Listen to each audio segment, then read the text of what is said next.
नमस्कार मित्रांनो, मी उदय लाड पुन्हा एकदा स्वागत करतो आपल्या सर्वांचं वडत्या यूट्यूब चॅनल शेती मित्र वर व्हिडिओ पाहणाऱ्या प्रत्येक शेतकरी मित्राच्या आणि कास्तकार बांधवाच्या आजच्या व्हिडिओमध्ये मनापासून खूप खूप स्वागत। मित्रांनो, थंबनेल पाहितलं, टायटल वाचलं हो मित्रांनो, सामान्य सोयाबीन उत्पादक कास्तकार बांधवांसाठी सर्वात महत्त्वाचा व्हिडिओ की जर आपल्याला सोयाबीनच्या पिकातील 100% संपवायचा असेल संपूर्ण तण, तर सोयाबीनच्या पिकामध्ये तणनाशकाची फवारणी करत असताना या 5 गोष्टी 100% ठेवा लक्षात। जर या 5 गोष्टी आपण 100% लक्षात ठेवून सोयाबीनच्या पिकामध्ये केली तणनाशकाची फवारणी, तर लक्षात घ्या मित्रांनो, यंदाच्या वर्षी सोयाबीनच्या पिकामधील 100% तण नष्ट होणार आणि आपल्याला एकरी 20 क्विंटल सोयाबीनचं उत्पादन मिळवण्याचा मार्ग होणार 100% मोकळा। पण अशा कोणत्या त्या 5 गोष्टी आहेत की ज्या 5 गोष्टी आपल्याला सोयाबीनच्या पिकामध्ये तणनाशकाची फवारणी करत असताना 100% ठेवायच्या आहेत या ठिकाणी लक्षात। याबद्दल अधिक माहिती प्राप्त करून घेण्यासाठी आता आपण सर्वांनी हा व्हिडिओ सुरुवातीपासून शेवटपर्यंत पाहावा। हा व्हिडिओ सुरुवातीपासून शेवटपर्यंत पाहत असताना जर आपल्या सर्वांना हा व्हिडिओ मनापासून आवडला तर जरूर या व्हिडिओला या ठिकाणी एक लाईक करा। जास्तीत जास्त कास्तकार बांधवांपर्यंत हा व्हिडिओ पाठविण्यासाठी या व्हिडिओला या ठिकाणी नक्की शेअर करा।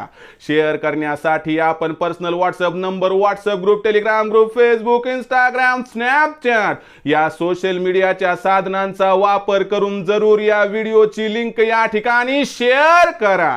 राहिलं असेल आपलं सबस्क्राइब करायचं तर प्रत्येक मायबाप शेतकरी मित्राला आणि कास्तकार बांधवाला हात जोडून मनापासून मी कळकळीची विनंती करतो की मायबाप शेतकरी मित्रांनो आणि कास्तकार बांधवांनो, आपल्या सर्वांना तर मी आपलं मानलंय। आयुष्याच्या शेवटच्या श्वासापर्यंत आपल्या सर्वांना मी आपलंच मानणार। आपण देखील मला आपलं आणि घरातील सदस्य या ठिकाणी मानत असाल तर जरूर या ठिकाणी चॅनलला सबस्क्राइब करून घ्या। सबस्क्राइब करण्यासाठी या व्हिडिओच्या डाव्या साईडला खालच्या बाजूस येऊन दिसणाऱ्या लाल रंगाच्या सबस्क्राइबच्या किंवा मराठीतील सदस्य व्हाच्या ऑप्शनला टच करा। त्यानंतर रंग बदलून बाजूला एक घंटी येईल, या घंटीला टच करून ऑल या नोटिफिकेशनला ऑन करा। यामुळे येणारा प्रत्येक व्हिडिओ हा आपणास या ठिकाणी मिळत राहतो। तर बघा मित्रांनो, सामान्य सोयाबीन उत्पादक कास्तकार बांधवांसाठी सर्वात महत्त्वाचा व्हिडिओ की जर यावर्षी आपल्याला सोयाबीनच्या पिकातील तण हे 100% संपवायचं असेल तर सोयाबीनच्या पिकामध्ये आपल्याला तणनाशकाची जी फवारणी घ्यायची आहे, ही फवारणी घेत असताना मुख्य 5 गोष्टी लक्षात ठेवा। जर या 5 गोष्टी आपण लक्षात ठेवल्या आणि या 5 गोष्टी लक्षात ठेवून जर सोयाबीनच्या पिकामध्ये तणनाशकाची आपण यावर्षी फवारणी करण्यात यशस्वी झालात तर तुम्हाला 100% सांगतो की यावर्षी सोयाबीनच्या पिकातील तण हे 100% नष्ट होणार आणि यावर्षी आपल्याला सोयाबीनचं एकरी 20 क्विंटल उत्पादन घेण्यापासून कुणीही वंचित करू शकणार नाही। मग अशा कोणत्या त्या 5 गोष्टी आहेत की ज्या 5 गोष्टी लक्षात ठेवल्यानंतर यावर्षी आपल्या सर्वांना या ठिकाणी 100% एकरी 20 क्विंटल सोयाबीन उत्पादन होऊ शकते? चला बघूयात। तर बघा मित्रांनो, या 5 गोष्टी मी समजावून सांगतो, पण या 5 गोष्टीपैकी कोणत्याही एका गोष्टीचा विसर सुद्धा पडायला नको हे वचन देत असाल तर या 5 गोष्टी बघा मित्रांनो। पण या 5 गोष्टी जर तुम्ही या ठिकाणी योग्य पद्धतीनं तणनाशकाची फवारणी करताना फॉलो केल्या तर मी सांगतो तुम्हाला मागे वळून मागे फिरून पाहण्याची अजिबात या ठिकाणी गरज नाही। तर चला मित्रांनो, सोयाबीनच्या पिकामध्ये तणनाशकाची फवारणी करत असताना कोणत्या त्या महत्त्वाच्या 5 गोष्टी आहेत ते आता समजावून घेऊयात। मित्रांनो, नंबर 1, सोयाबीनच्या पिकामध्ये तणनाशकाची फवारणी करत असताना सोयाबीनच्या पिकाची असणारी वाढीची अवस्था लक्षात घेणं महत्त्वाचं आहे की अशी कोणती वेळ आहे की ज्यावेळी सोयाबीनच्या पिकामध्ये फवारणी आपण घ्यायला पाहिजे। सोयाबीनच्या पिकामध्ये तणनाशकाची फवारणी घेण्याचा एक थंब रूल आहे की सोयाबीनचं जे आपलं पीक आहे ते समजा 15 ते 25 दिवसाच्या दरम्यानचं असेल तर अशा परिस्थितीमध्ये 100% आपण सोयाबीनच्या पिकामध्ये तणनाशकाची फवारणी घेऊ शकतो।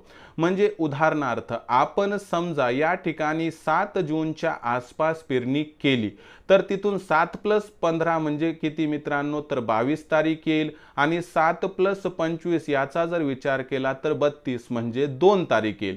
म्हणजे आपण 22 तारखेपासून 2 तारखेपर्यंत फवारणी करू शकतो, काही अडचण नाही। यानुसार आपण काय करायचं, आपण सोयाबीनची पेरणी कधी केली ती तारीख, त्याच्यामध्ये 15 दिवस मिसळायचे, त्याच्यात 25 दिवस मिसळायचे आणि आपलं पीक 15 ते 25 दिवसाच्या दरम्यान कधी येतंय बघायचं आणि ॲक्युरेट त्या टायमालाच आपण सोयाबीनच्या पिकामध्ये तणनाशकाची फवारणी घ्यायची। कारण त्यावेळी सोयाबीनच्या पिकातील तण हे संपवण्याच्या अगदी योग्य स्थितीत असते। ते खूप लहान पण नसते आणि ते खूप मोठं पण नसते। यामुळे आपण 100% या तणाचा 15 ते 25 दिवसात फवारणी केल्यानंतर नायनाट करू शकतो।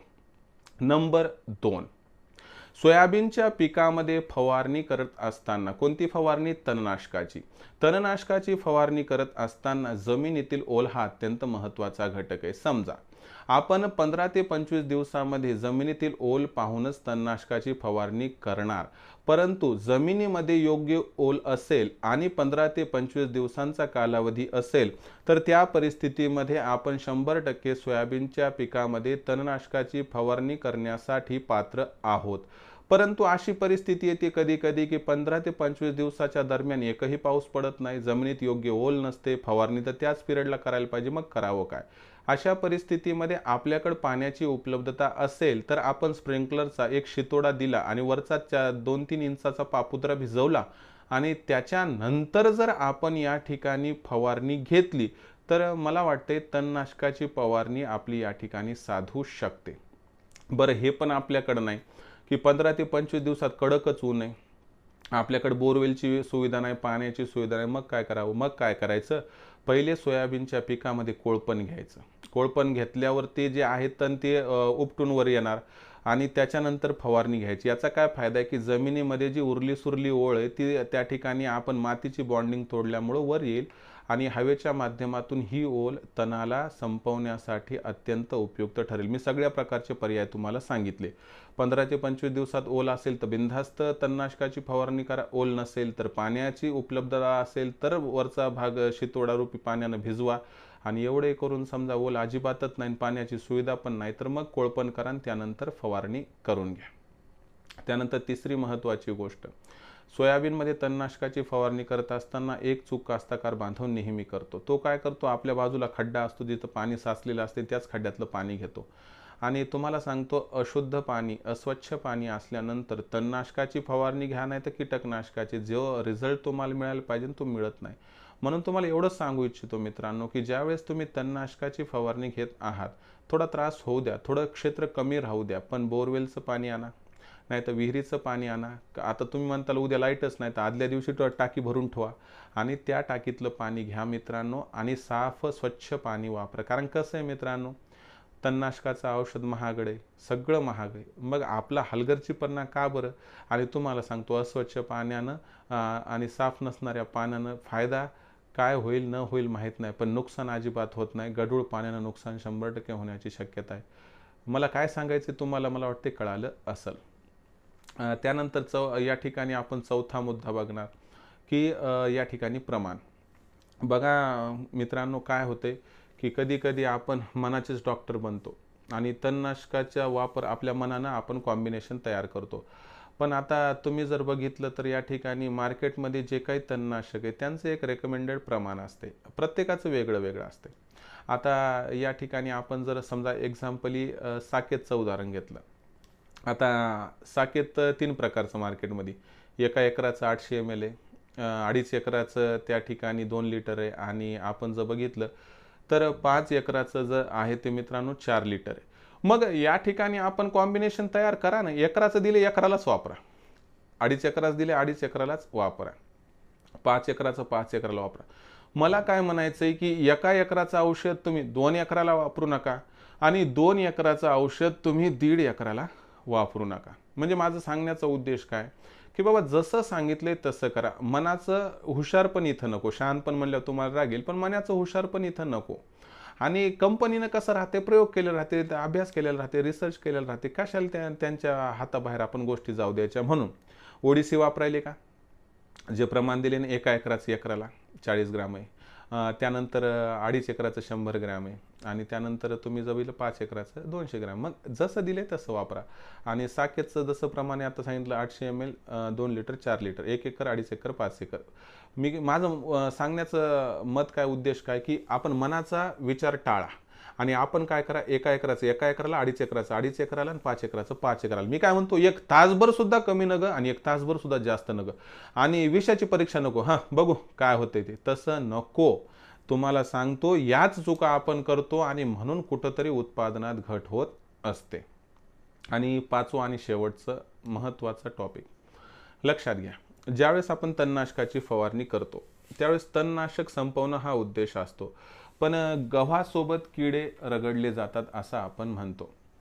आता अशा परिस्थितीमध्ये काय असते की याचा अर्थ काय तुम्हाला सांगतो की वाईट माणसाला शिक्षा द्यायला गेलं त्यासोबत काही चांगल्या माणसाला पण अडचणी येतात. या पद्धतीनं मग आपल्याला काय करायचं की आपण समजा सोयाबीनच्या पिकामध्ये तणनाशकाची फवारणी करायलो, तर ही फवारणी करत असताना याचा 100% परिणाम तणावर होणार, तण संपणार, प्रॉब्लेम नाही, पण काही ना काही तर परिणाम त्या ठिकाणी सोयाबीनच्या पिकावरती होणार का नाही. मग अशा परिस्थितीमध्ये आपलं पीक 4-8 दिवस काय होते, आपल्याला थोडंसं त्या ठिकाणी काय स्ट्रेसमध्ये दिसते, आपलं पीक थोडंसं सुकल्याने वाटते, थोडं पिवळं पिवळं दिसायला सुरू. मग असं एक काम करा की आता मार्केटमध्ये काय आहेत की शॉकअप, म्हणजे काय की शॉक लागण्यापासून रोखणारे औषधं उपलब्ध आहेत. मग तणनाशकामध्ये काय करायचं आपण मित्रांनो की सोयाबीनमध्ये तणनाशक समजा साकेत वापरायला, मग साकेत सोबत आपण काय करायचं मित्रांनो, त्या ठिकाणी एक सोयाबीनच्या पिकाला शॉक लागू नये म्हणून जे शॉकअप असतात ते आणा. खूप स्वस्त असतात, हे काय खूप महाग नसतात, पण याच्यामुळं काय होते मित्रांनो की आपल्या सोयाबीनच्या पिकाला तणनाशकाच्या स्प्रेचा कसल्याही प्रकारचा प्रतिकूल परिणाम या ठिकाणी होत नाही. त्यामुळे ही गोष्ट आवर्जून लक्षात ठेवा. पाऊस धो चालू आहे आणि तणनाशकाची फवारणी करायचा विचार आहे, तर अशा परिस्थितीमध्ये स्टिकर खरेदी करा. स्टिकर म्हणजे काय की बाबा तणनाशक मारलं तर ते त्या ठिकाणी तणाला चिटकून राहील, हा त्याचा उद्देश. तर या पद्धतीनं जर तुम्ही सगळी व्यवस्था केली तर मला वाटतं यंदाच्या वर्षी तणनाशकाची योग्य फवारणी केल्यावर आपण तणाला 100% संपवू शकतो. आणि दुसरी महत्त्वाची गोष्ट सांगतो मित्रांनो की या 5 गोष्टी लक्षात ठेवा. मी आता एका ओळीत सांगतो. नंबर 1, पहिली गोष्ट की 15 ते 25 दिवसातच फवारणी झाली पाहिजे. नंबर 2 गोष्ट की जमिनीत ओल असतानाच फवारणी घ्या. 3री गोष्ट की फवारणी करताना पाणी स्वच्छ असलंच पाहिजे, विहिरीचं बोरवेलचंच पाणी असावं. 4थी गोष्ट, आपण जे तणनाशक फवारणार ते तणनाशकाचं योग्य प्रमाण वापरायचं. आणि 5वी आणि शेवटची गोष्ट की सोयाबीनच्या पिकाला या तणनाशकाचा परिणाम होऊ नये म्हणून आपण शॉक लागू नये म्हणून जे काही औषधं उपलब्ध आहेत त्यांचा या ठिकाणी वापर करायचा आहे. तर या 5 गोष्टी जर आपण लक्षात ठेवल्या तर आपण 100% सोयाबीनच्या पिकाला तणाला जे आहे ते नियंत्रणात ठेवू शकतो. आणि दुसरी गोष्ट, याच्यानंतर जर तुम्ही कोळपण केलं तर तण गायब होऊन जाईल मित्रांनो, उरलं सुरलं जमिनीपासून ते विशुद्ध होऊन जाईल. आणि महत्त्वाची गोष्ट की त्यानंतर 25 ते 35 दिवसात तुम्ही कीटकनाशकाची फवारणी केली की 1 अंश त्या पिकाला भोगेल मित्रांनो. आणि ज्यानंतर यावर्षी तुम्हाला सोयाबीनचं विक्रमी उत्पादन, एकरी 20 क्विंटल उत्पादन मिळवण्यापासून कुणीही रोखू शकणार नाही. या गोष्टी असतात मित्रांनो, मी ज्या पोटतिडकीतून सांगतो, फार तुम्हाला समजावून सांगण्याचा हा माझा एक उद्देश असतो, प्रयत्न असतो. हा माझा प्रयत्न कसा वाटला, मी ज्या गोष्टी सांगितल्या त्या योग्य आहेत का, या 5 गोष्टी तुम्ही या ठिकाणी फॉलो करणार का, मला कमेंट सेक्शनमध्ये लिहून कळवा. आवडला असणार हा व्हिडिओ तात्काळ लाईक करा. सामान्य कास्तकार बांधवांपर्यंत पाठवण्यासाठी नक्की शेअर करा. शेअर करण्यासाठी आपण personal WhatsApp number, WhatsApp group, Telegram group, Facebook, Instagram, Snapchat या सोशल मीडियाच्या साधनांचा वापर करून जरूर लिंक शेअर करत चला. राहिला असेल आपलं सबस्क्राईब करायचं तर प्रत्येक मायबाप शेतकरी मित्राला आणि कास्तकार बांधवाला हात जोडून मनापासून कळकळीची विनंती करतो. मायबाप, शेतकरी मित्रांनो आणि कास्तकार बांधवांनो, आपल्या सर्वांना मी आपलं तर मानलंय, आपण देखील मला आपलं मानलंय का? जर होय तर मित्रांनो, तात्काळ चॅनलला सबस्क्राईब करून घ्या. यासाठी या व्हिडिओच्या डाव्या साईडला खालच्या बाजूस येऊन दिसणाऱ्या लाल रंगाच्या सबस्क्राईबच्या किंवा मराठीतील सदस्य व्हाच्या ऑप्शनला टच करा. त्यानंतर रंग बदलून बाजूला एक घंटी येईल, या घंटीला टच करून ऑल या नोटिफिकेशनला ऑन करा. यामुळे येणारा प्रत्येक व्हिडिओ हा आपणास या ठिकाणी मिळत राहतो.